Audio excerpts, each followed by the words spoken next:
Hello, folks, and welcome back to another episode of Generation Red, the kettle corn of Husker fan podcast, where we try to be sweet, but at times we get salty. Am I doing the enthusiasm too much here? I'm sorry, but I'm doing everything I can to flush what happened on Friday. But anyway, my name is Ken, and I'm your host.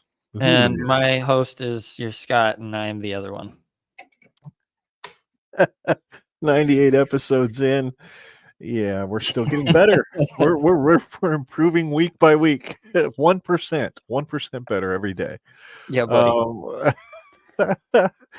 We're here to just hang out, talk about the Iowa game, and hopefully we won't take too long. We're going to do it a little bit different tonight. You'll see as we go along. We've got some video clips for you that we want to share that are going to hopefully make the show a little bit more interactive and immersive.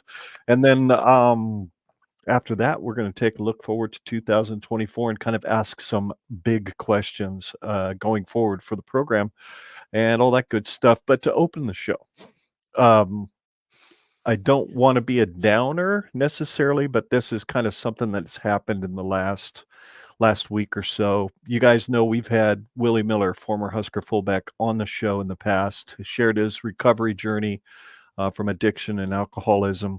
What an incredibly cool, genuine dude.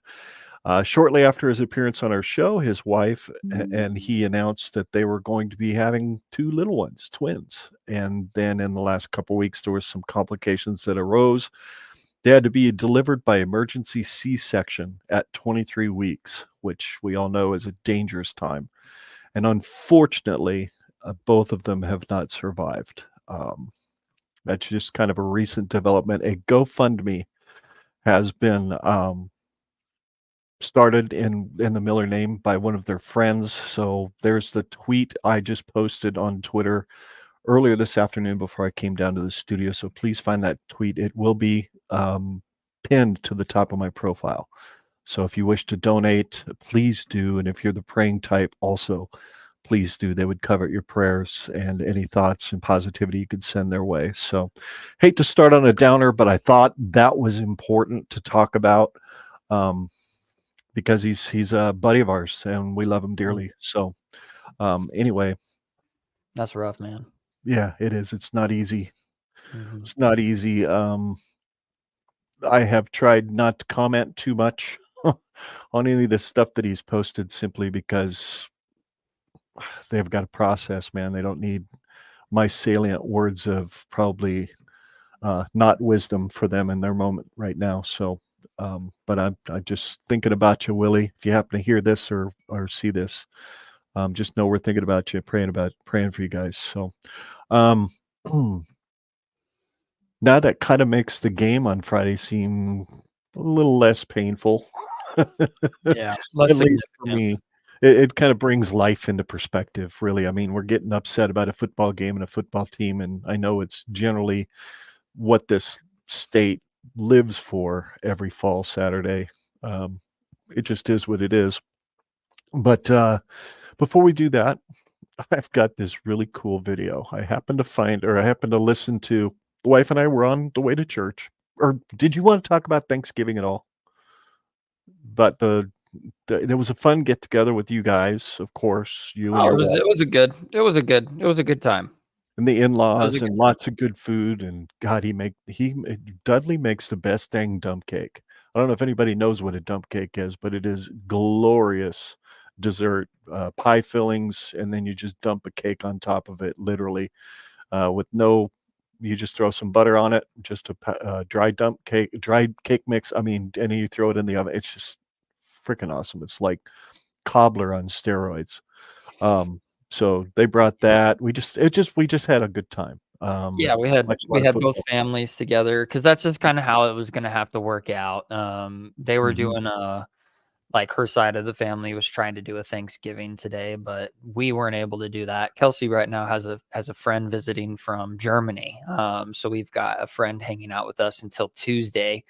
So it just made perfect sense to just try and, collaborate the best that we could and get everybody together. Excuse me. It just worked out great. It was awesome. I was finally able to build my I have 2 memorial stadiums back there now. I've got one out of like cheap Legos and then one made out of wood. So it's a pretty neat combination now.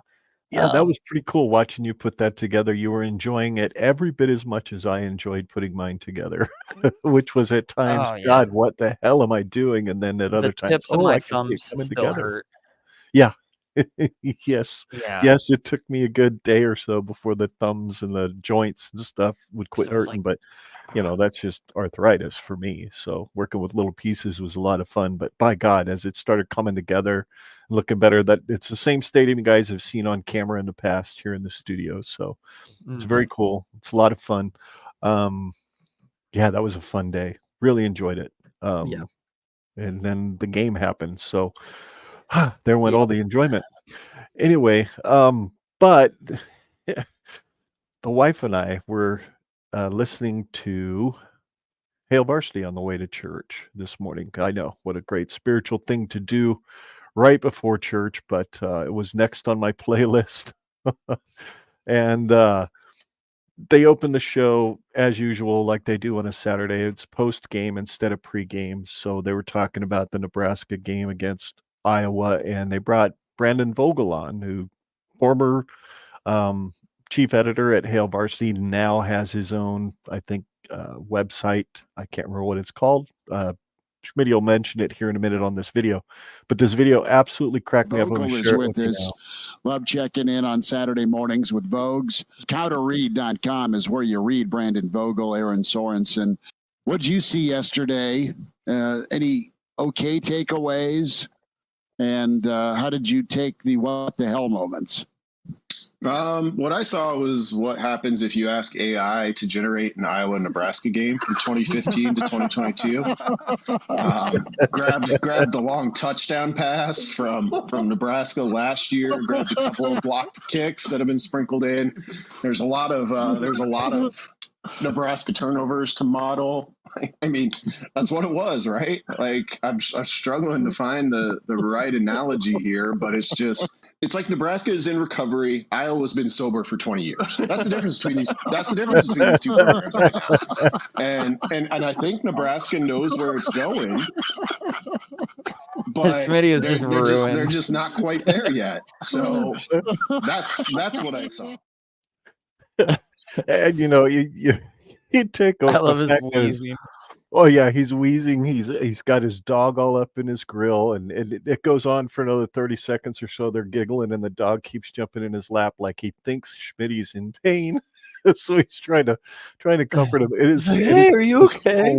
Hilarious. I was dying in the truck on the way to church. So and he just double whammies that, because that's so that was a double perfect analogy. That I mean, it literally is like if you were to just take the collective information of the last 7 years of Nebraska football and take the collective information of the last, since Brian Ferentz took over OC, and you just took that information and put it into an AI model, that would be the game that would be shit out.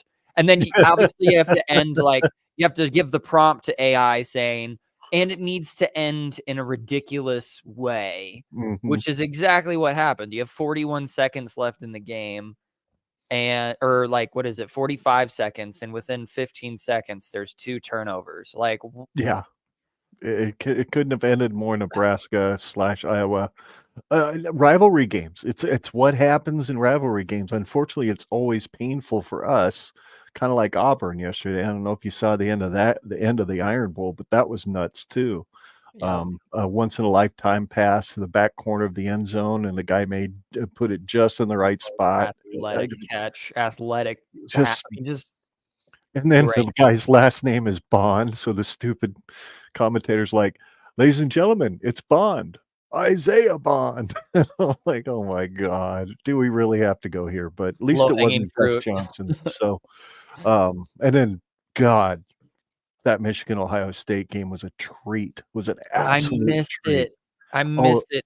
Obligatory trip to Shields for I had to show a European guest what is Shields, what does it offer to the world. Right. And yeah, so we went out. So I missed the game. the game. Like, and it was like as far as I'm aware, it was like the most exciting drama. iteration of the game you could ask for. It was as good as could have been asked for. Exactly. It was well played.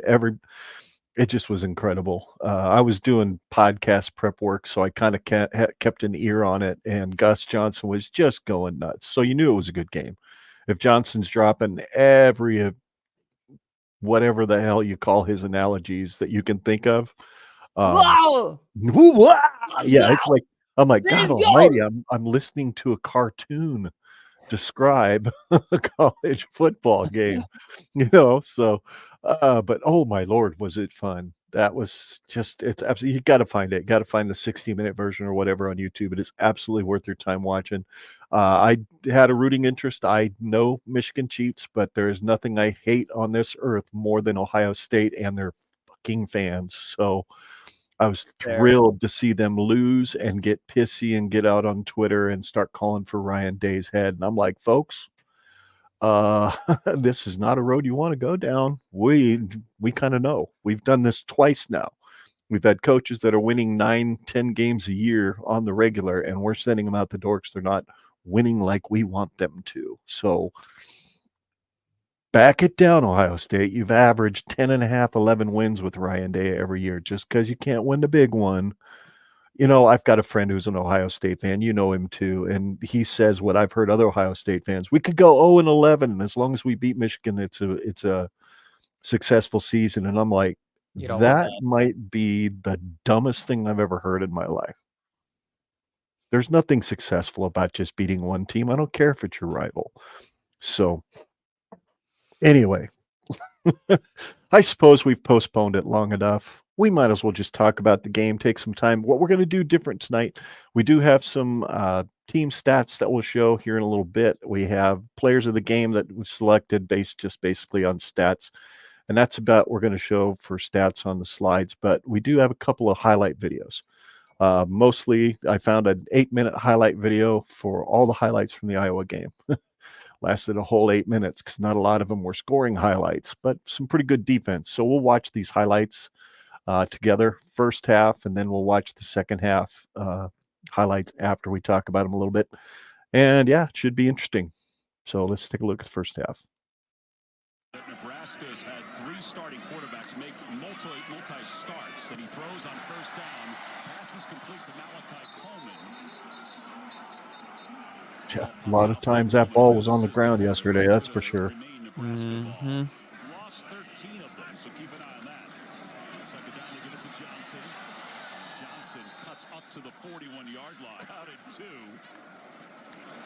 the ball off. It's Johnson who pounds his way for a first down up to the 47-yard line. Gain of 6.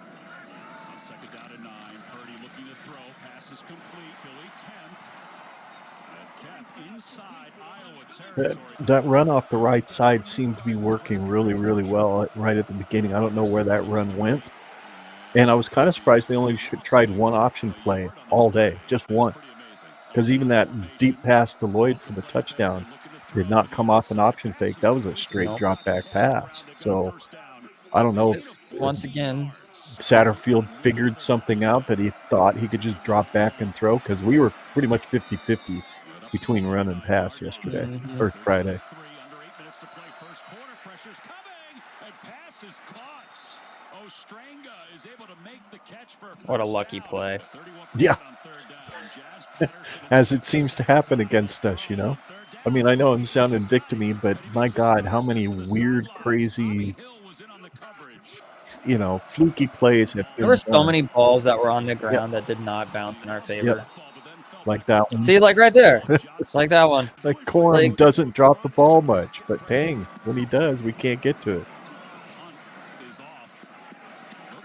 Yeah, I remember that. And it looks like Iowa falls on top of it. Williams in the backfield on first down. Inside the 20, a little jet sweep for Taylor Brown. I saw the sentiment on Twitter at least once Friday. And I almost posted it myself until I saw somebody did it for me. Just kind of so which offensive coordinator would you want today? And I was going to list Marcus Satterfield or Brian Ferentz. And the way they, when all was said and done, we outgained them by a few yards, but basically the offenses were the same. Just less turnovers on their end. Bottom line. That's it. It's like they play a very, very boring offense, but my God, they don't make mistakes. Like that, those rollouts are so deadly when you've got everybody slanting one way and you just flip out the other way. It's like that's the difference between 10-2 and 5-7 is just the amount of mistakes and turnovers you're making on offense. Absolutely, yeah.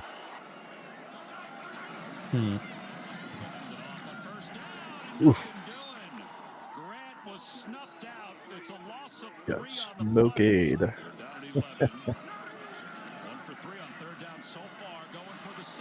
Second quarter, yeah.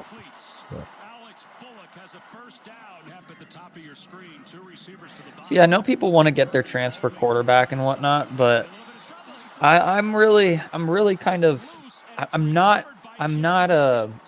all that upset with how Purdy played in the last 3 games, except for literally the last play of each game. Yeah. Which, of course, is the biggest problem. But, like, I mean, overall managing the offense. If he would start the season with buffer games, like next year. Yeah. I think he's got really, really good developmental potential. And here it is. I mean, this is an absolute dime. The ones that he's thrown for touchdowns have been absolute dimes. Perfect. Right on the money, exactly where they need to be, and they're generally in that middle section of the field. He's really good throwing between the hashes. And Lloyd is just faster than everybody thinks he is. He woke up pissed off. Yeah. Should have woke up more pissed off because we needed 2 of those. At least that would 2, have been like nice. Palmer. Oh, well, he's a freshman and Palmer was a senior, so what can you do? Yep. Oh, yeah. I know that we can get into it more, obviously, but it is my things to look out for, LaShawn Williams. Yep. I was right.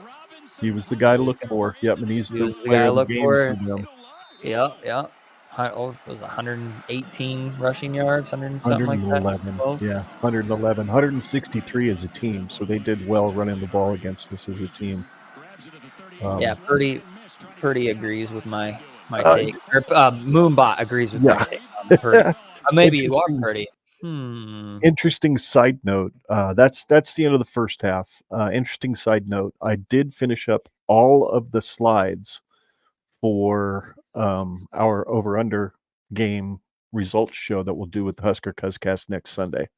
Okay. So I was able to get all those done, and it was really depressing to look at the offensive numbers, but equally encouraging to look at the defensive numbers. So, and with guys like Robinson and Hutmaker coming back, that to me bodes well that Tony White's coming back too. I don't think those guys would stick around if they thought their DC was leaving, but maybe I'm just reading into it too much. Anyway, that was the end of the first half. And I think we kind of covered it pretty good. You had some thoughts? Yes, I agree. I think we need to get a transfer quarterback in here for depth. I mean, if we were able to get that Mississippi State quarterback, I'm blanking on his name right now. I mean, he's an obvious starter. But something. Yeah. What is it? Will I don't know. I like your thought process because he's a proven quarterback. The problem is he was recruited to run an air raid system, and I don't think the system Rule wants to run as an air raid. And I don't know how happy he would be lining up under center once in a while and Will Rogers. Will Rogers, that's it. Yeah, he's named after the poet. I knew it was like some like very basic white last name. I don't remember what it was. I was like, what? Anyway. So yeah, I don't know if he would, because that's the reason why he's transferring out is because he's not in that air raid type. But I don't know. I think, but whatever. We need a quarterback. Depth. We need some guys. Like I think Purdy needs to get developed. I think we need some guys behind him that can that can develop with him. I don't know. I do not envy their position right now because I think Purdy. I think he's got a good ceiling. But anyway, we can watch the second half now. Well, I just have one quick little tidbit I want to share about the first half, and that's this. Iowa had around 23 minutes time of possession in the first half, and Nebraska had just over 7. So the question is, does that change in the second half? Well, let's take a look and see. Oh, I never did add the second half video. Talk amongst yourselves. Oh, wait. We are ourselves. Well, Moonbot obviously did not deny the allegations of him being Purdy, so no, clearly he and confirm Purdy. It has been confirmed according to the Freedom of Information Act that Moonbot is in fact not slide you idiot. Purdy. Okay, video file. That's what I'm looking for. Second half. Boom. What do you know? It's a botched play. Purdy trying to make something out of nothing, and he lost a yard. It almost looked like he was trying to set up a screen in some ways. In some ways. Right away. There was too much distance between Higgins and the ball carrier. First down, they try to run again. Grant. Man, they figured something out in the second half for sure on Iowa's defense. It seemed like they spent a lot more time in our backfield, especially on running plays. But at the same time, we kept, sustaining some drives that didn't result in points, but resulted in time of possession for sure. Kept the ball away from them.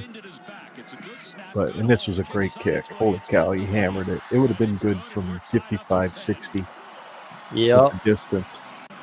Meanwhile, that little pint-sized dude that came out and kicked with the wind to win the game barely squeaked it over from 38. Yep. I think he was 5'4" and 130 pounds soaking wet. That's a dinky little dude. Yeah, it looked like if he leaned too far forward, the shoulder pads would make him fall over on his face. Oh, God, that one was like, what the... Is it cold football? Is it... I don't know. I was doing something at that time. I was in the kitchen, I believe. I was doing something. Yeah. And I just looked out, and I was like, oh, yeah, that makes sense. And then he totally doinked that one to the left. Fleet pulled it. Yep. That's another one to look for. Prince Will and Mom and Yellen. Or your mom and Yellen. Your mom's a Yellen. However they call him. Yep. Nash and Javen. They were in Iowa's backfield a lot Friday as well. There it is. There's where I thought, hey, maybe we can play for overtime here. Or if we get lucky and get a 10, 15-yard completion, try to hit a long one, and then... I blame the ref. The ref was the ref. So what he was seeing in his read was there's a ref there, and there's a guy. He wasn't thinking. He wasn't the Iowa guy. He didn't think the guy. And then this right here was like, how did Isaac miss? How did he miss that tackle? He got blocked ever so he doesn't. Yeah, and then this guy just. I wonder if it got partially blocked sometimes because it looked like it had a weird ball flight. But yeah. It was just pain, absolute pain. So here's the second half slide. Nebraska had 21 minutes time of possession, just under 21 minutes. So I rounded up, and Iowa had 9. So flipped it.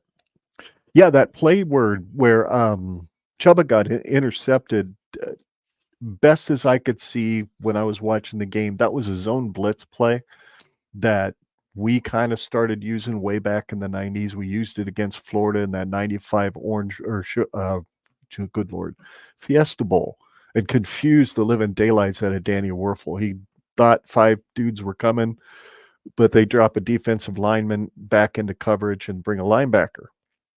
And then Werfel didn't know what he was seeing, so it would make him hesitate. Well, they did that to Purdy, and they dropped this defensive lineman off and rushed a linebacker, and he just did not see that D lineman was sitting there where the umpire normally would sit and threw it right to him. So figuring, I'll throw it right at the ump. That guy will be smart enough to duck. You've seen that play before. The umpire's standing there, he fires a pass across the middle, and the umpires dive into the ground to keep from getting brained. Yep. And who That's knows the what only he thought saw. I had was like, because he's reading left to right. So as he's going through his progressions, he sees ref is to his right, and Yeah. he doesn't see that lineman backing up right there. Mhm. And Dropping into the zone. That's all he was Yep. doing. yeah, Put a little air under that ball, and I think he hits. I think, what was that? Lloyd over the middle, I think. yeah, So he could have dropped that one in the bucket, but who knows? Maybe the safety that was sitting behind Lloyd could have broke on the ball too. So he might have had to put a little zip on it. But anyway, it was ugly. And yes, Bot is saying LMAO. I think he's maybe reacting to the Purdy is bot comment I made earlier. yep. Oh gosh, it's been fun. This has been fun. We're having fun. It's okay. The season's over now. We can just survive, live to fight another season. It's okay. There's good things, there's bad things. Anyway, there's the differences between the two teams in stats. 14 first downs for the Hawkeyes, 10 for the Huskers. They were 6 of 18, a paltry 33% on third down, which is pretty indicative of an Iowa offense. And we were 8 for 17, 47%, which is pretty typical for the last 3 or 4 games. They were 1 for 1 on fourth down. We did not go for it on fourth down at all. 257 total yards for the Hawkeyes with 264 for Nebraska. Nebraska passed surprisingly for 189 yards and held them to 94 pass yards, which tends to be one of the weaknesses in our defense, but they were able to average 4.1 yards per carry and generate 163 total yards on the ground, whereas Nebraska had 75. They only were penalized twice for 10 yards. We were penalized 5 times for 40 yards. They had 1 turnover. We had 3. And then that's pretty much the difference in the game, especially obviously that last one. 31-45 in total time of possession for the Hawkeyes and 28-15 for Nebraska. You look at the numbers. If you take that turnover number and you switch it 3-1 Hawkeyes with the 3 turnovers, then Nebraska wins the game 13-10 with the way these offenses play. It's just bottom line is turnovers have to absolutely be priority numero uno. I know quarterback. I know transfer portal. I know what do we do with Satterfield? We'll talk about that here in a few minutes. But for me, tippity top of the list is changing that turnover situation. You've got to get some ball security in these guys' heads. Just have to.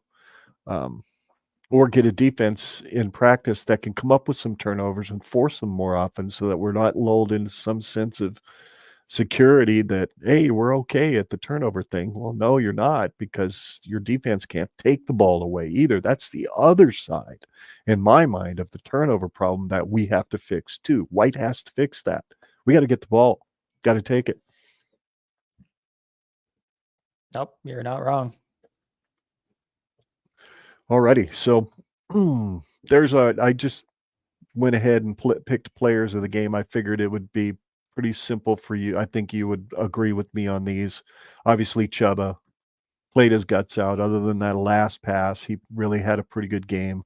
And again, he's our leading rusher at 12 carries of 42 yards. He was 15 of 28 for 189, 1 touchdown, 1 interception, which was the killer. But he was just over 50% passing. I think I read a stat the other day that Nebraska's quarterbacks combined have been just over 50% for the season. Not exactly what you want.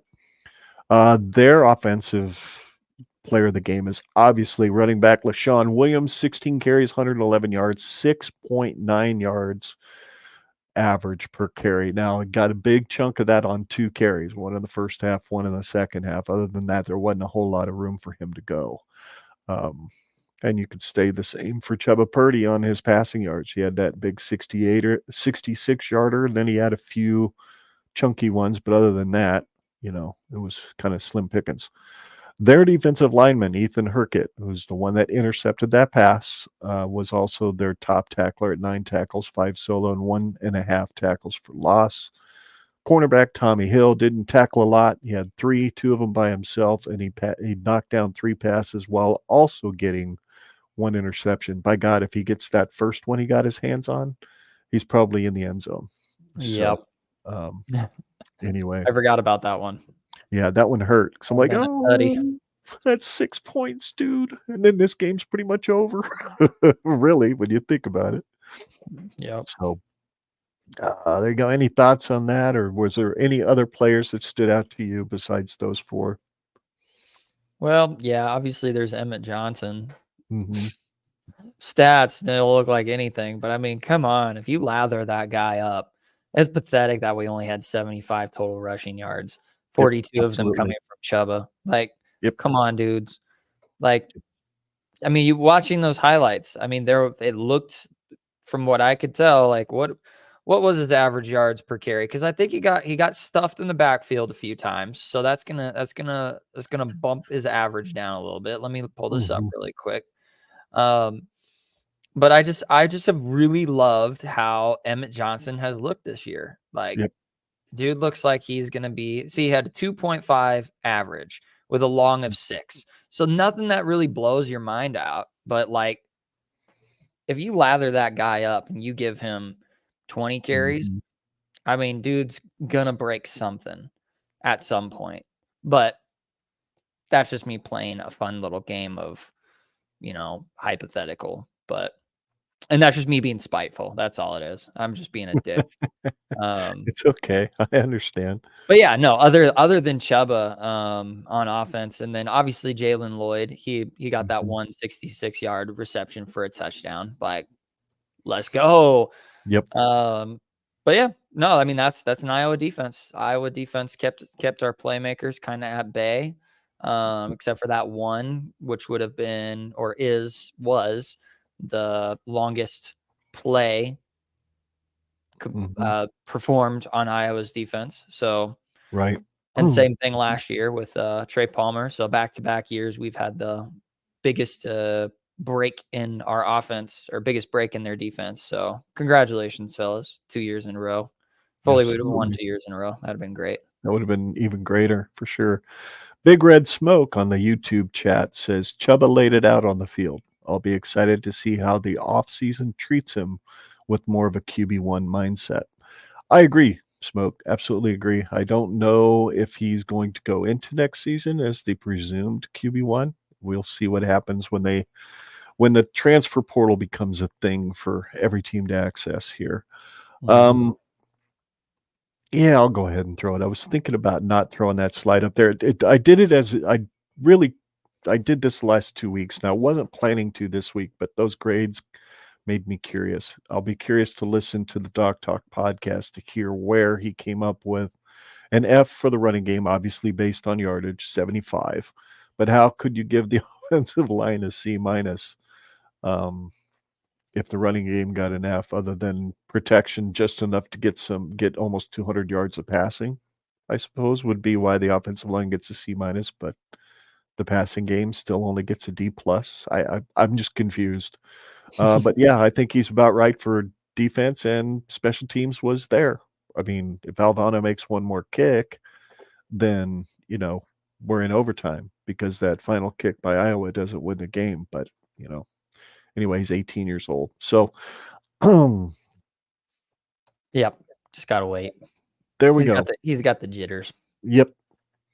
So, in Nebraska's bowl eligibility qualifier games, lost by 3 at Michigan State, lost by 3 at a walk-off field goal at home to Maryland, lost by a touchdown in overtime at Wisconsin, and lost by 3 on yet another walk-off field goal at home to our rival in Iowa.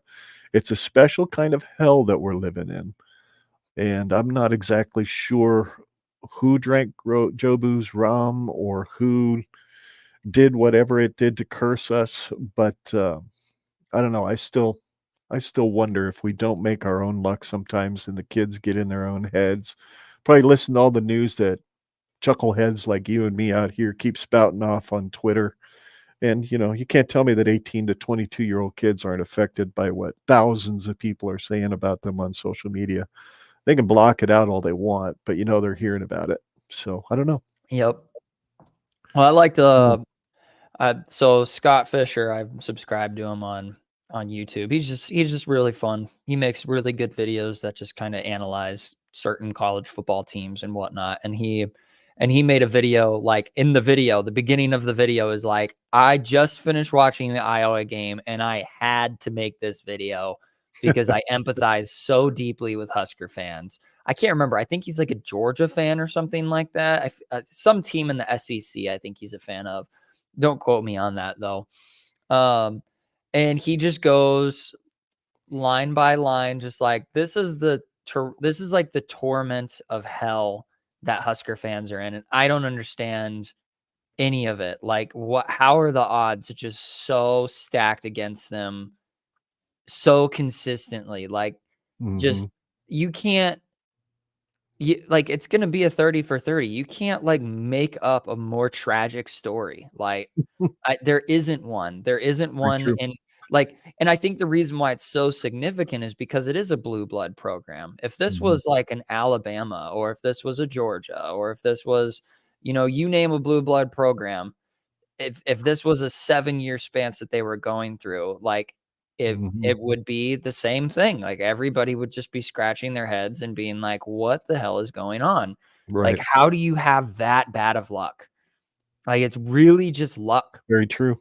I mean, it's not really just luck. I mean, it's coaching, it's culture, it's mindset, psychology. Like, I really think just the psychological linchpin that's stuck in these kids' heads that they just need to win a game that they're not supposed to. And until that happens, I don't think this changes. I think they need to win against like an Ohio State or a Michigan or a ranked Iowa, ranked Wisconsin, some ranked team, somebody who's going to finish the postseason with a really good win-loss record. Like, we need one of those wins because we haven't had one since 2016. And so until we're able to do that, I don't think our guys are ever going to believe that they're capable of doing anything.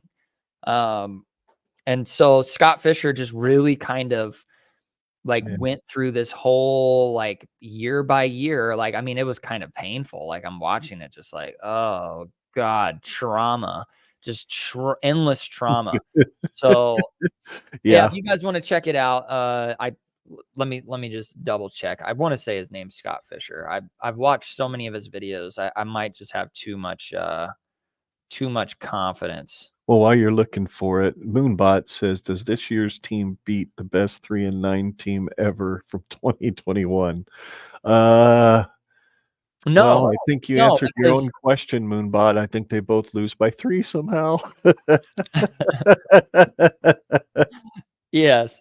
I was going to say that they were the best 3-9 team ever for their chokeability. And this team definitely has some tinge of chokeability, but I don't think that 3-9 team wins. I don't think they win those 3 games in October. Let me ask all of them. No. Let me ask it in a different way. If Rule had that team that went 3-9, if Rule had that 2021 defense and had that Adrian Martinez led 2021 offense, are they 5-7 right now? I mean, these are completely hypothetical and inconsequential questions, but in my mind, that 2021 team might have had a shot at getting to a bowl with Rule running the show, but I don't know. No. We'll never know because it's just never going to happen. I just watched Avengers Endgame last night, and I'm like, God, I wish I could find those stupid Infinity Stones and go back in time and like beat the living daylights out of Steve Peterson before he decides to fire Solich. Maybe none of this would happen. Alternate reality. Alternate reality. Yeah. Change the threads. I've been watching Loki too, so I've got all this time travel stuff going through my head. Anyway, here's our of course there's a stupid viewer poll that I threw out there. It was totally tongue-in-cheek, but not really viewer poll for our next episode. Do we need to bring Bo Pelini back to Memorial Stadium like we did with Frank Solich, say next year's spring game, in order to break the "NU fired the other 9-win-a-year coach" curse? And of course, it was split pretty close down the middle. But yeah, I think most people answered no because they're annoyed by the question. And that's kind of why I asked it, because it is annoying. Yes, it is. It is. But it's like, I mean, what we need to learn is that with Rule, because I think Rule's the guy. I mean, I do too. I don't think Satterfield's the guy. I think this is the way I look at it. Is Satterfield still our offensive coordinator in 4 years? No. So just fire him now. Like, there's no ceiling with him that you can look at in his history that goes, this is the guy. Like, no, he's not. And I think that Rule is going to make a decision this year, next year, whatever.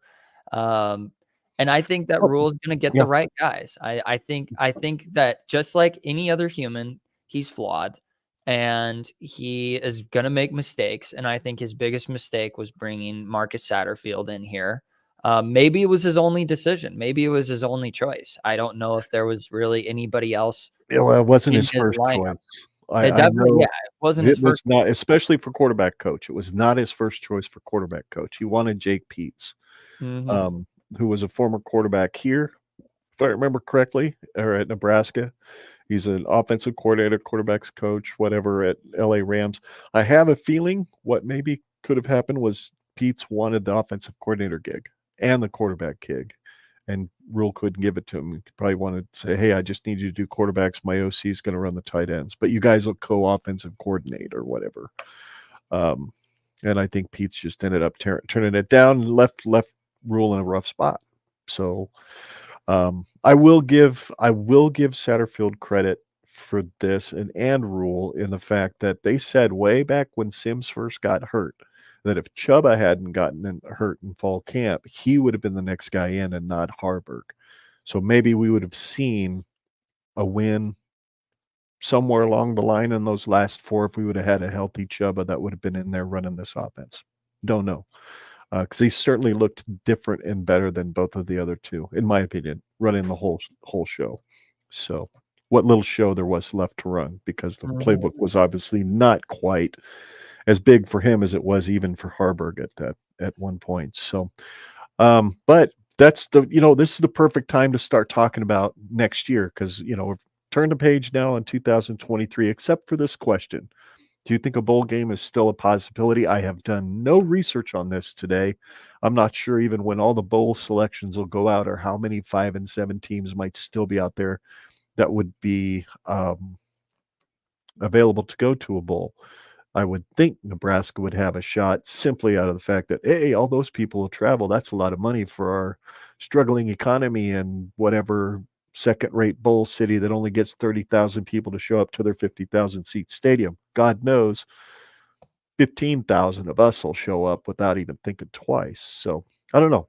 Is bowl? I don't know if any of the guys in the chat, Moonbot, Big Red Smoke, do you guys have any insights at all as to whether or not a bowl game is even remotely a possibility for Nebraska at 5 and 7? I don't know. I know that there was a few guys tracking it kind of comically, like seriously, Right. not really, but kind of really, like seriously. I don't know. And I would assume, actually, no, I haven't been on Twitter all day today. I haven't either, really, other than I just trusted the algorithm just now. Like, just go to the For You Google feed and see if like there's like people talking about like the probability of it. I don't see anything necessarily right now, so I don't know. And if they do get invited to go to a bowl game, I mean, cool. I hope that they actually take it. I'd hope that they don't do a 2020, which was, I think, a protest to their coach, which was, no, we don't want to go. I hope they do. I hope they get that opportunity, but at the same time, it's like, you know what? You guys need to you need to earn this legitimately. You need 6 and 6. You shouldn't get a handout. No freebies. You guys should have earned it. You had 4 chances to get to that point. So you had even more chances, but those last 4 were really, really your only shot, and you went 0 for 4. So I don't think they deserve a bowl game, but I will be happy if they go to one. So, well, there you go. Big Red Smoke throws out something that he's read from what he's seen on social media. There are some teams ahead of us, and what stinks, one of those teams is 5 and 7 Minnesota. Yep. Another team we lost to. Yeah, I never should have fumbled the game away, literally. All right, so next slide. Turnovers. How does Nebraska fix them? We kind of alluded to this being the big issue. And I'm asking this question not just from an offensive standpoint, but from a defensive standpoint. What needs to happen for the defense to get better at taking the ball away and the offense, and for God's sake, make our own luck, get the ball to bounce our direction once in a while. It seems like every time it hits the ground, it's bouncing up into the arms of the other colored jersey, whether we're on offense or defense. It doesn't seem to matter. But I don't know. Question number one, period, for the offseason. I don't know how you necessarily coach that, like with a 3-3-5, I mean, in theory, you have a higher potential for turnovers just because you just have that many more guys spread out past the first line. In that second, what is it called? Second level. Second level. There we go. I was like, it's not the second line. It's not the second defense. Like yes, you just have so many more guys in that second level. I mean, but we're in the Big Ten where a lot of things are more run heavy. But at the same time, I mean, this year we saw it. Our biggest weakness in our defense was the dink and dunk. So it's like, I don't know how you make that happen other than just luck. Being in the right place at the right time. I think we had many opportunities this year. I would bet money that we probably had at least 8 opportunities to get turnovers in the air, and we just dropped it. Dropped them straight up. Yep. So I would say my best guess would be just have all of the defensive backs work with the wide receivers for like a few days and just like catching drills. Yeah. And maybe do a catching drill for like 30 minutes before each game. The last practice, just have your defensive backs all going through catching drills and even throw your linebackers in there. Fuck it. And just have them do that just so they can get lathered up to like take balls away. That would be my armchair coach, like theory or not theory, like strategy. I don't know. That would be my fun little thought exercise. The thought that hit my mind as you were talking about that, especially the catching drill, which I think is a very wise observation. Why in that scenario, in that idea, why and how is it that we're supposed to intercept the ball when it seemed like 7 out of every 10 snaps on defense, our DBs are lined up 8 to 10 yards off the receivers? Just doesn't seem to me like you're going to see a whole lot of interceptions when they're just basically reacting to routes instead of just getting on some dude's hip and following him down the field. So I don't know. But we'll find out what they do about that here in the offseason, that's for sure. But these are really more or less rhetorical questions in a lot of ways. But here you go. We talked about this earlier. Do you think Nebraska needs a portal quarterback? I'll answer this first, and then I'll switch it off to you. I'm torn. It's hard for me to make a pick because I like Chubba, and I'm probably going to be more partial to guys who are here now than I'm going to be to go into the portal and find some dude who's pissed off at his head coach that wants to go somewhere else. I mean, I know I'm probably overgeneralizing that, but what are you going to get in a portal quarterback? Casey Thompson came along. He was okay. If he didn't have Trace Palmer, how good would Casey Thompson been? Now, whoever does come in is going to look at this roster and go, ooh, there's a lot of speed in that room. You got Malachi, you've got Jalen, 2 guys that have proven they can make an explosive play or 2. But do we need one? I'm torn, but I lean more yes than I lean no. I don't know if you're looking for your next starter in the portal, but I think you're looking for a guy that can manage the kind of offense you want to run. And you're telling Heinrich, hey, buddy, you're too athletic to not have on the field, but you're not quarterback material. Let's get you back in that H-back spot. Let's get you back catching some passes out of the backfield. Let's get you back to splitting out on the end as a tight end and helping us block and chipping dudes and then going out in the flat catching the ball and then outrunning people to the end zone. Two guys that could play tight end that could just take the top off the inner part of the defense, if you will, is somebody like a Harburg and a Fedoni on the field together. That'd be kind of intriguing. So that's my thoughts on whether or not Nebraska needs a quarterback out of the portal. Where do you land on that topic? It's complicated because, like, who is our offensive coordinator next year? And that really dictates what kind of style quarterback are we going to be looking for in the portal, because there's going to be guys. There's going to be many, many guys. There's going to be many, many upsides and many downsides. I mean, you're not going to, like, the thing with, like, everyone's like, oh, Penix and Joe Burrow, like, they're a great example of, like, transfer quarterbacks. But, like, before that, yes, there were some great moments Penix had at Indiana, but then he had the tragic injury. So you really didn't know that he was going to bring a football team to a college football playoff. He didn't look like he was going to be able to do that. And same thing with Burrow. You didn't have any idea that he was going to take LSU to such an extremely high level of offensive proficiency. So really, the transfer portal quarterback is a gamble. That's all it really is. It's just one giant gamble. and I'm sitting here looking at Purdy. I liked what I saw in the last 3 games. Yeah, like we said, he threw some picks right at the end. All 3 of his interceptions were right at the end of the game. Totally unclutch. But if you can get him, like I said, I kind of alluded to it. If you can get him started with those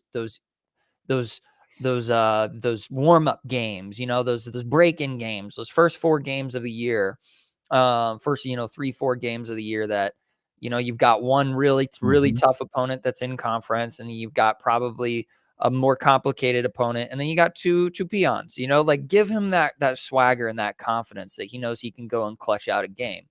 And then you add to the fact that you've got a Daniel Kalen who's going to come in as a true freshman, and he's going to have a lot of upside to him. Yes, he needs a lot of development to him. Yep. But then like you said, you've got Heinrich Harburg. I don't think he's a quarterback. I think he needs to be repositioned and he needs to be repurposed somewhere else, unless there's some miracle they can do with his throwing mechanics. He's just not, he has, like, I know Taylor Martinez had a really bad throwing mechanic, but he was able to make it work. And we never saw Heinrich be able to make that bad throwing mechanic work. It looked worse than Taylor Martinez's throwing mechanics. So there's not really a lot of upside you can find in Harburg. So I think, if anything, we get a guy that transfers here that isn't like some big name that you fork out $1.2 million in NIL money to get. I think you just find a guy who's willing to compete and willing to develop. Maybe he's a sophomore. Maybe he's a redshirt junior. I don't know. Find a guy who's willing to compete with Chubba Purdy, and then find a guy who's willing to work with a Daniel Kalen with experience, and have them all collectively working together to build a better quarterback room. I don't think that we're going to find instant gratification in a quarterback. As much as I would love it, it's a gamble. That's all it is. It's a giant roll of the dice. And everybody in Husker Twitter, not everybody, but there's a huge chunk of people, and rightfully so, they have this skewed mentality that there's just, if you just fork out the correct amount of cash, you're going to get a really, really good transfer quarterback. And that's just not a thing. That's just not a thing. You're living in Wonderland. And so I think development is the biggest key. I think you just keep Purdy, and you get a quarterback that's willing to transfer, that isn't going to be a starter. He's a guy that's just coming from a program that's falling apart. Like, you get a quarterback that's coming from, obviously, like you said, there's the air raid system with Mississippi State, but people are going to be transferring from that program because, well, Mike Leach is no longer there and the program isn't necessarily doing good. You got to find a guy who's coming from a program that's falling apart and has really good tangibles and a really high ceiling. I think that's what you do. We're not going to get this instant gratification, and I'm okay with accepting that. Sure. I want to see a tangible improvement next year. I think Purdy's that guy. That's my humble opinion. And I think that Daniel Kalen is a guy that's going to be a really good program quarterback, as long as he fits in with whatever offensive coordinator we have now or whatever potential offensive coordinator we have in the future. It's all just kind of up in the air. The beauty of next season as tough as it gets in conference, because you add, teams like UCLA, USC, Ohio State, all those guys. As the beauty of next season is you start out the first 4 games at home. There's none of this going on the road and playing a Big Ten West conference opponent this time. We actually are back to a normal beginning, and they're all 4 at home. UNI, Colorado, or UTEP, Colorado, UNI, and Illinois are all at home before we ever go on the road to Purdue. And Purdue still, it might be better, but I don't know. That's still a very beatable team. So there is a realistic chance Nebraska could be playing the last 7 games of the year trying to get bowl eligible. And I don't want to throw that out into the universe to just turn us around and bend us over, but by God, I had to mention it. I would not be surprised if we were 5-0. Yeah.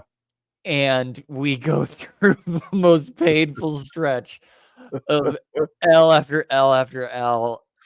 And then nothing would make me even. I would probably quit if we were 5-6 going into Iowa. Like I would honestly just like go camping again and just not. I'll wake me up when the game is over. I don't want to see this. Well, there's the that's the last question. Should Nebraska hire a QB coach? Will is not the question I'm answering, because I truly have doubts that we even will. Namely because I will give Satterfield some credit. And here's where I give him some credit. And the fact that Chubba Purdy looked like deep-fried crap last year under the quarterback whisperer Whipple's tutelage. He just looked horrible. At least Satterfield and company got him somewhat prepared to lead a drive, absolutely cold off the bench, go right down the field. Chubba's clearly got some skills, and they found him and they figured out how best to use them. So I give some credit to Satterfield, but I can only imagine what Chubba could do, or even a transfer, and a guy like Kalen who desperately needs development when he gets here, what those guys could do if they had a dude working with them 24/7, and not some 75-year-old Harry Potter lookalike wannabe chomping on a cigar guy on the sideline either. We don't need another Ferdusco. We need a true, tried and true, somebody like a Jake Peets, somebody like, a Justin Fuente even, who's probably going to be looking for a little bit of employment here soon, but was a pretty good quarterback coach back in the day from my understanding. So I'd say, why not?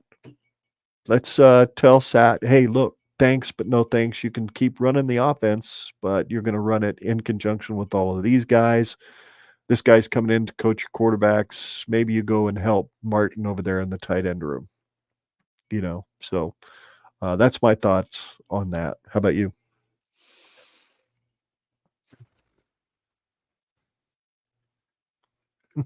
I mean, yeah, you've got to get somebody else in the quarterback coaching room. I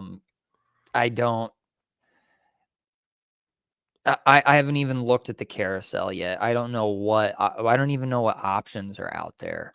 But one thing that is for sure, if we do keep Marcus Satterfield here as our offensive coordinator, he needs to be relieved of his quarterback coach duties. That's I would need to dig into that some more. I would need to look and just kind of get a better feel for it. I mean, my gut and emotional reaction is just fire him just altogether and just go out and get something just entirely different. Just because I'm still pissed at the way that the whole year played out offensively. But I just don't believe that's what Rule will do. But I do think that Rule is not a stupid person. And so I think as much as he's going to go out and do coach speak and he's going to play, politics at the podium and say, no, he's my guy. He's my guy. I think he's in a very, very, very short leash going into the 2024 season. I think you could be correct. Yep, I think And you're absolutely I right. think there's going to be somebody behind him that's being groomed. Mhm. Maybe it's somebody in house. Maybe we don't even hire anybody. Maybe we just reallocate positions. Maybe Maybe there's there's an an analyst analyst that's that's really good with the really quarterback good, room. Yep. Who could and be the guy that's really like, helped prep Chubba. who knows? I don't know what the inner workings are. I don't know what's going on behind the scenes, but I know what's on the field, and it's bad. And so there needs to be some accountability. Because, like I said, this is I mean, obviously, it's all incredibly nuanced and whatnot. It's like with what Tony White was able to do with our defense. I know our defense was looking better near the end of the year, and Bill Bush had those guys pretty well coached. And so it wasn't like he was inheriting a really, really bad defense, but he took them to a new level, a very, very distinguishable level. There's no reason why our offense can't have that. And so the fact that I think that our offense took a step back is pretty indicative that there needs to be a change or something needs to happen. I don't know what it is. I don't get paid millions of dollars to make those decisions. Right. So, but if the university wants to just dish out like a few $1,000,000 for me to make a decision, regardless of what actually happens, like by all means, hire me, University of Nebraska, Trev. I got you, bro. I will do my research. I will go and scour the ends of Reddit to figure out what all of the neckbeards there are saying. And I will All the heed their keyboard advice. commandos, neck Yes. beards. And Yeah, I promise I will make the worst decision possible for millions of dollars. absolutely. It's the Nebraska way. Well, no, there's no profession out there in the world that's as upside down backwards in its business practices of hiring its employees than coaching. You, you don't backload a guy's contract with all the money that he's owed for the most part if you fire him. It just makes zero sense, but it is what it is. It's the way things work. Anyway, this is kind of speaking to the topic we just talked about, hiring a quarterbacks coach. Husk guys had tweeted like the other night, we had the ball with the chance to tie or win the game against Minnesota, Michigan State, Maryland, Wisconsin, and Iowa. And all 5 drives ended in turnovers and losses. We have got to focus on pressure-packed situations this offseason to get better and break this one-score loss decades-long curse. Now, I'll push back a little bit on the Husk guys on the whole decades-long curse thing. It's not a decades-long curse with these one-score losses. This has been kind of an ongoing thing for about 4 or 5 years, and I think that's fixed more with culture and mentality than anything. But yeah, and that'll fix itself. There was one guy who responded, which I appreciated his response. He said, all 3 quarterbacks are guided by one man, which is what we've been talking about. They are flawed in their execution, which comes from the means of preparation. Facts. I thought that was very well said. Somebody pushed back. They said 3 QBs because they didn't have one. It is easy to think just coach them up in one season with limited practices. They'll be able to execute the most difficult position in football, even if they don't have the skills. I think where Derek is probably correct is that Heinrich Harburg is one of those guys that doesn't have the skills. I think Jeff Sims has the skills. I just don't think he has the mentality or the makeup to be able to. He doesn't have the it factor. He's chasing ghosts, if you will. He's throwing the ball to places where he thinks it's open, but it's not. Anyway, and then Travis wound up and responded to that gentleman by saying they settled on the best option 9 weeks, actually 10 weeks into the season. They chose the worst option in the offseason, who did exactly the same thing at Georgia Tech. I don't expect miracles, but I do think 20-plus turnovers from this position group says more about the coaching than anything, especially when the turnovers and the interceptions especially seem to be awfully similar every single time.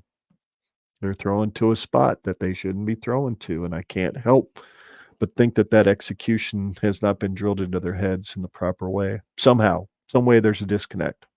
So anyway, I don't envy tweet chain. I don't envy a quarterback at all. Like, that's got to be one of the most brutal places to be, because I mean, it's split second decision making. Oh, absolutely. with computational variability. Like, I mean, from just a strictly like intelligence quality perspective, you really have to be a very, very specific person, because you can't be too smart. Because if you're too smart, you overthink, but you can't be too dumb, because then you just don't make the right correctional like observations. So it's like you got to have like a very specific IQ, and within that IQ, you need to have very specific traits. And I, you know, I don't mean to get all weird about this, but like, I mean, a good coach is somebody who can identify those intelligences, because you can't really fix football IQ. You can't make it better, and you can't really make it worse. It's kind of ingrained in a person's brain, really. Because like Joe Burrow just has the brain. He's not like 140 IQ, but he's not 95 IQ. He's somewhere in between there, and is able to make those very, very, very quick judgment calls. It's almost inhuman, kind of like how from a scientific standpoint, being able to hit a baseball with a baseball bat is technically scientifically impossible with your brain, but people do it anyway. It's kind of the same thing with a quarterback. From a scientific standpoint, those split-second decisions, from a logical standpoint, you don't actually know what you're doing when you're doing it. You just do it, and you do it correctly or you do it incorrectly. So find a guy, find a nerd, find somebody, find an analyst that's just like just completely entrenched in this kind of concept from a theoretical standpoint, and maybe that fixes our woes, or maybe that ends up being a Mario Verduzco again, who is the football guru who understands those things allegedly, and we just screw our guys up even more. I don't know. I don't know, but that the one thing that is for sure is like I said, you don't really know what you're getting in somebody unless you are very, very deeply knowledgeable about what a quarterback's decision making is based on evidence. So that's why I like Purdy, because I do too. Because like when it all came down to it, he was making all the right decisions all the way up until his heart rate and his adrenaline level was at max capacity, which I don't think anybody makes good decisions when that happens. It's just a matter of getting more comfortable in those situations, really. So I don't know.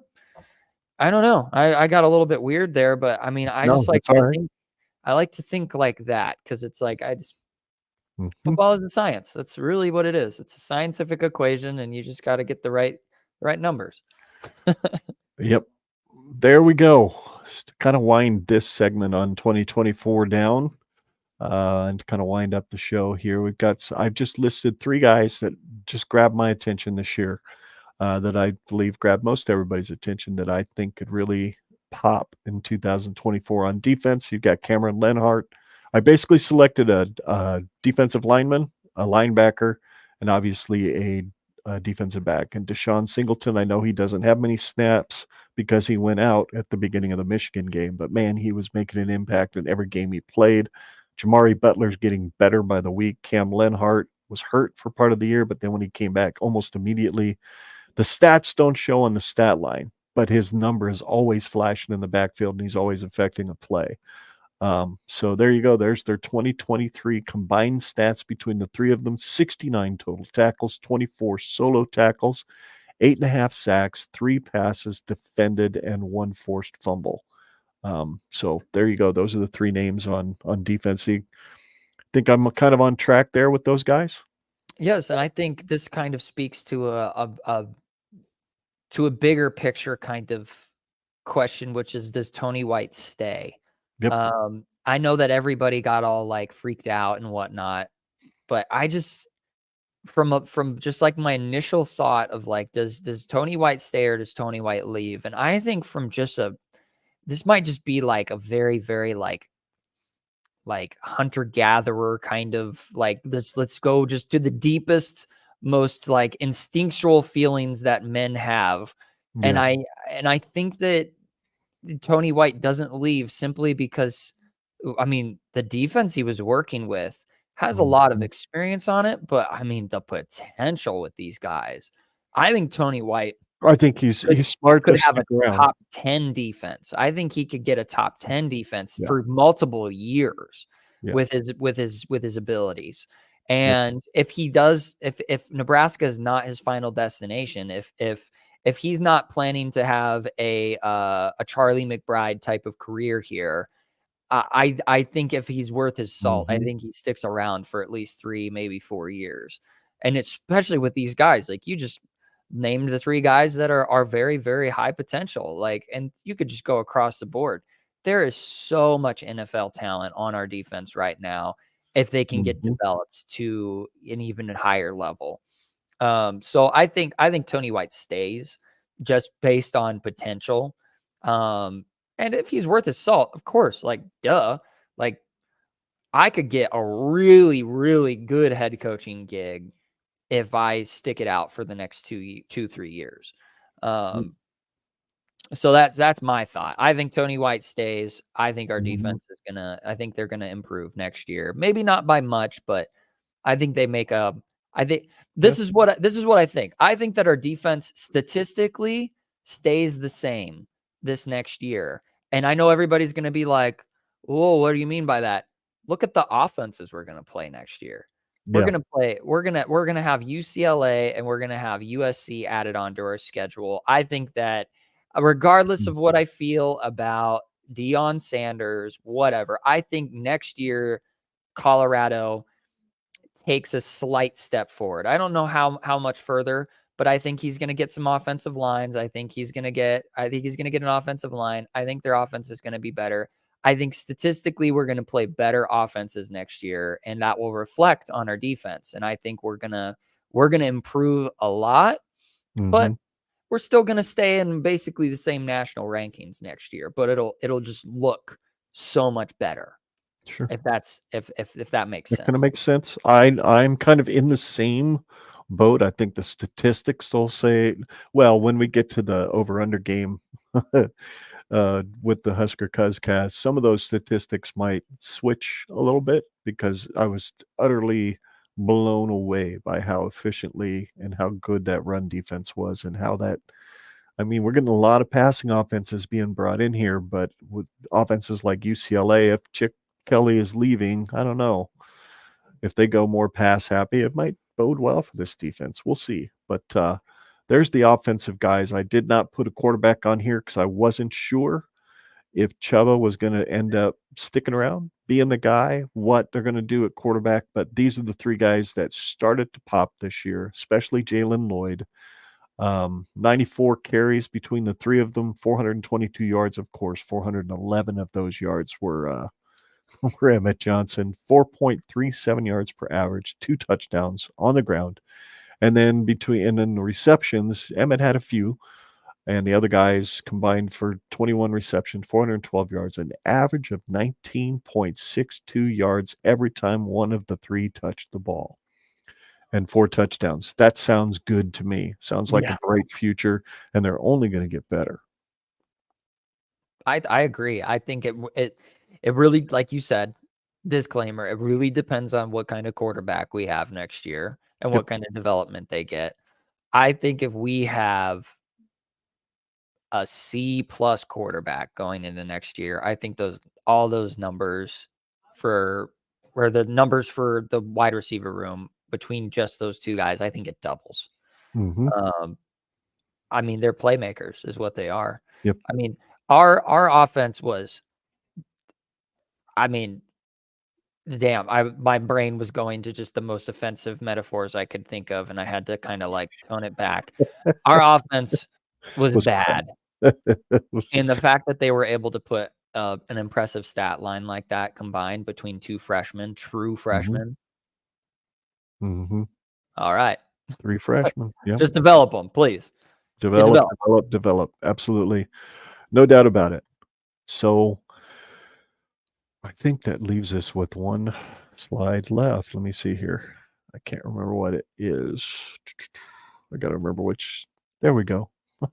Believe it or not, we had a 3-tweeted submission. Mr. Big Red Smoke, who is in the chat, who's been chatting and engaging and talking back and forth with us.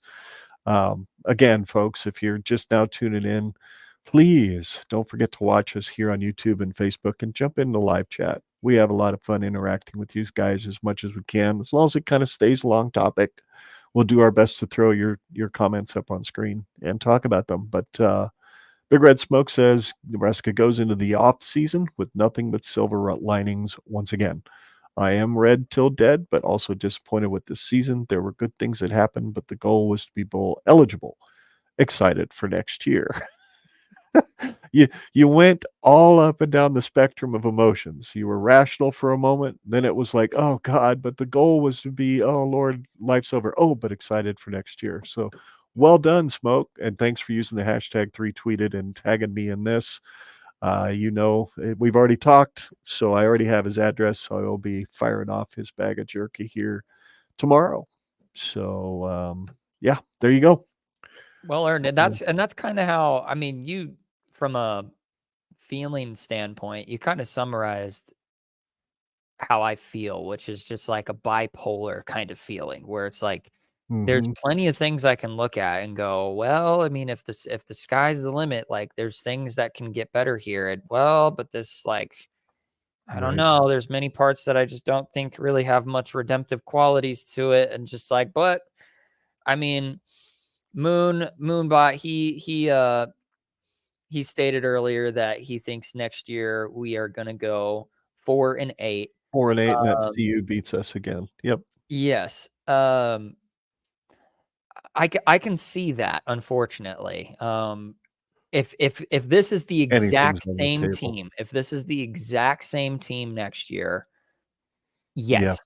Because I think, like I said, I'm gonna hold to my guns. I think that our defense was a good defense, but it wasn't great.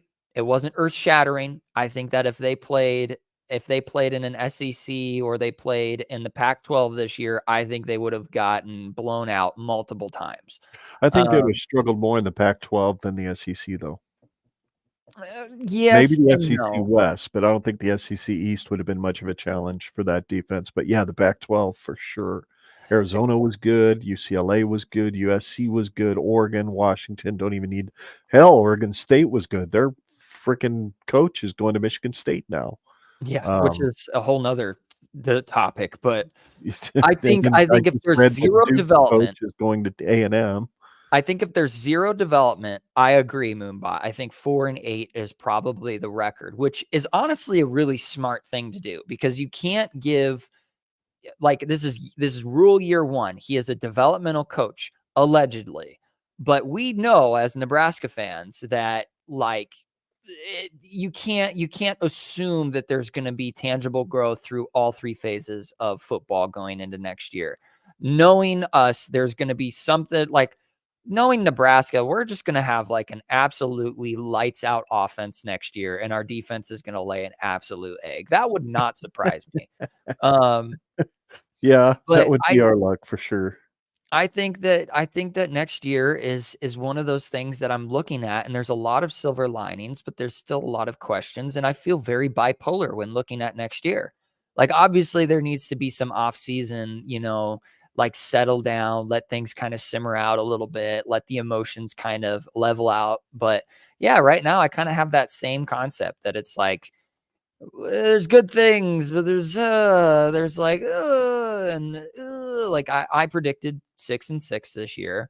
Didn't happen, but I do remember saying in our preseason kind of preview, I was like, I'm actually leaning more towards 5-7 than I am 6-6, but I think that 6-6 is where I want to see our guys be. So I'm going to stick with that.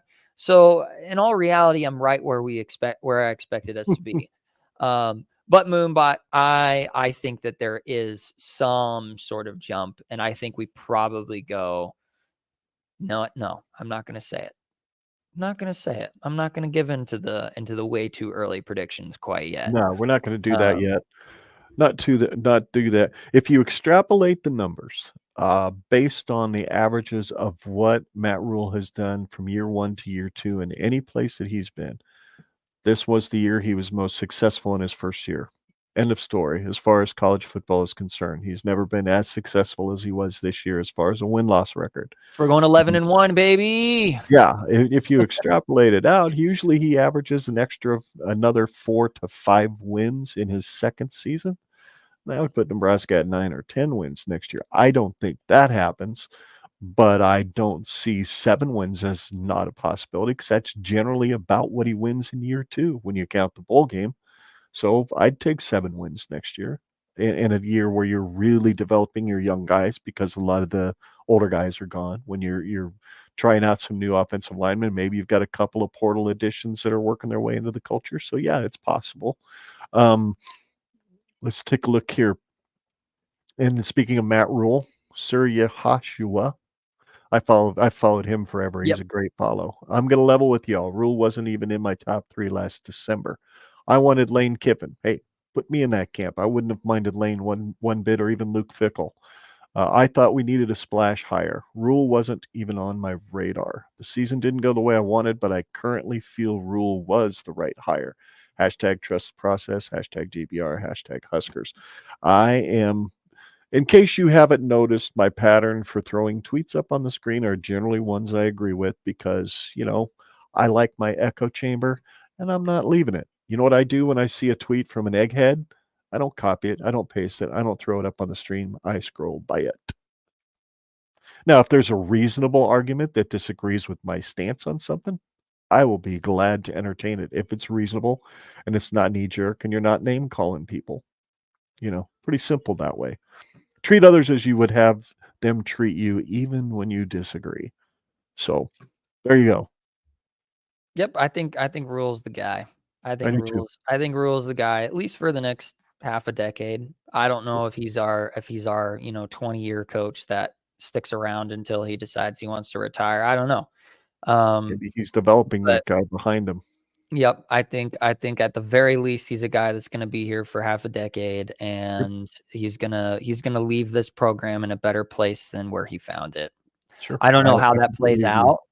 I don't know if that means he never if he only ever gets 8 wins at most. I'll take it, dude. Especially with this merger, especially with the merging of the Pac-12 coming here, and we got a higher octane offense kind of dynamic coming in and all this stuff. Sure. I mean, yeah, it's gonna be a rough go. Well, I just happened to catch this tweet right before I came downstairs to get on the internet, and it was our buddies at the Husker Cuzcast. Final record for the Huskers opponents of the teams that we beat. Only one is plus 2 500. of them ended up with winning records. The other 3 did not. Of the teams that beat us, most of them ended up with winning records. Others did not. So yeah, it was a comedy of crazy this week. This season could have not gone any more of a roller coaster than I can recall. You kind of knew what you had with Frost. You kind of knew what was going to happen that 2021 season as it went along. Hey, we're going to lose by 1 score this week. But at least we'll be tough. At least it'll only be 1 score. Moral victory, blah, blah, blah, blah. This was a gut punch, especially these last 4 weeks. So not to bring that up again, but that just is kind of a final thought. There you go. And speaking of the Cuzcast, those guys are going to be on with us next week on a live stream. I will be not in the studio. I will be somewhere else going on a trip this next week. So I will be podcasting from other region of the country. And we will be doing our 2023 over-under game results show, which I don't remember if I mentioned earlier, but I put all the slides together already, and I am quite interested to see how this results show goes because, Scott, we ended up between 2 people on the show. There was a tie. So I have added a bonus question on the end of the slideshow that nobody knows what it is. I'm not sharing it with anybody. I'm not sharing the slideshow with anybody.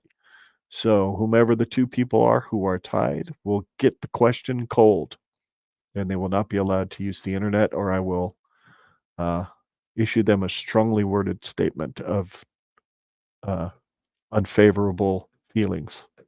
All right. That's the best way I could put it. Fair. Searching for words. Oh my goodness. So yeah, next Sunday, 3:30 p.m. Central Time, December 3rd. We'll do the 2023 over-under game results show. And that's always a lot of fun hanging out with those guys. Oh, it's going to be a blast. And then there's the one category, Scott. It made me laugh when I reread it because we never gave Justin a chance to change his answer because he so screwed it up in the first place because he was so, let's just say his backpack cooler was basically empty at that point, and he probably had a case in that thing. Yeah. It was a good time. Yeah. So there was one question he just didn't understand how to answer it, and his answer is so different from everybody else's, but I left it in there just, just because. Anyway, no pun intended. I think that's it. I think that's all we can do for today. I do have one more video. One more very, very short, very quick video. This is me having fun in the living room earlier this week.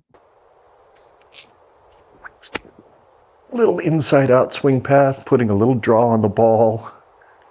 And it's another picture perfect. Oh, I aced it! Yes! Yes! Woo! Oh, that was beautiful. And I freaking recorded it.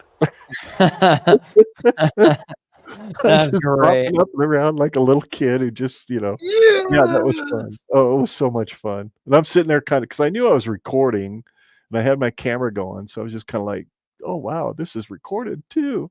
People get to see this reaction. So I'm going to step it up a notch. That's epic. So, yeah, that was pretty well cool. Done. That was well pretty done. cool. Hey, thanks, Big Red Smoke. Appreciate it. And Moonbot, appreciate it. Basically, I'm playing with a glorified joystick with that swing stick. But I did have it set, I think, on the intermediate level, so it was almost kind of like golf. I don't know. I'm going to go play some indoor golf with my buddies, Chip, Scott, and the other Scott. Not you, Scott, but two other Scotts. So we're going to play some golf at Double Eagle on Tuesday afternoon. So looking forward to it. Should be fun. Good luck, sir. Anywho, LOL Natty coming up. Growth yeah. mindset. Okay. Thanks, Smoke. Yeah. 4 and 8, Moonbot, and Big Red Smoke's dropping the natty word. Dude, you must be enjoying some really good smoke. But no, that's he smokes meat, actually, Scott. Just meat. Yes, I saw that. It looked really yummy. Nice bark on that brisket there, Bucko. At least I think it's a brisket.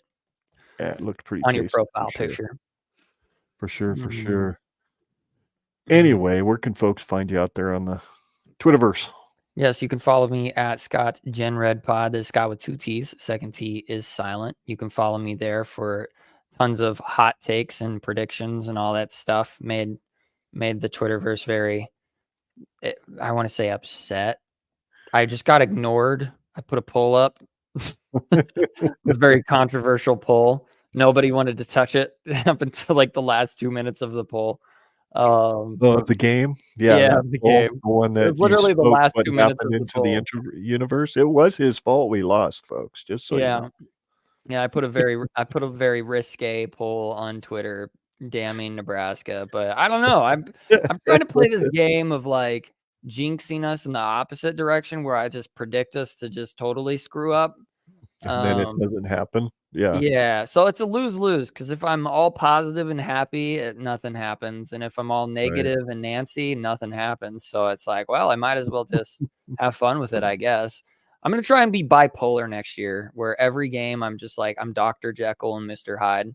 So follow me on Twitter for that excitement next year. You'll never know what you're going to get with me. Follow me on Twitter at Scott GenRedPod. Yep, at Scott at GenRed, or at Scott GenRedPod.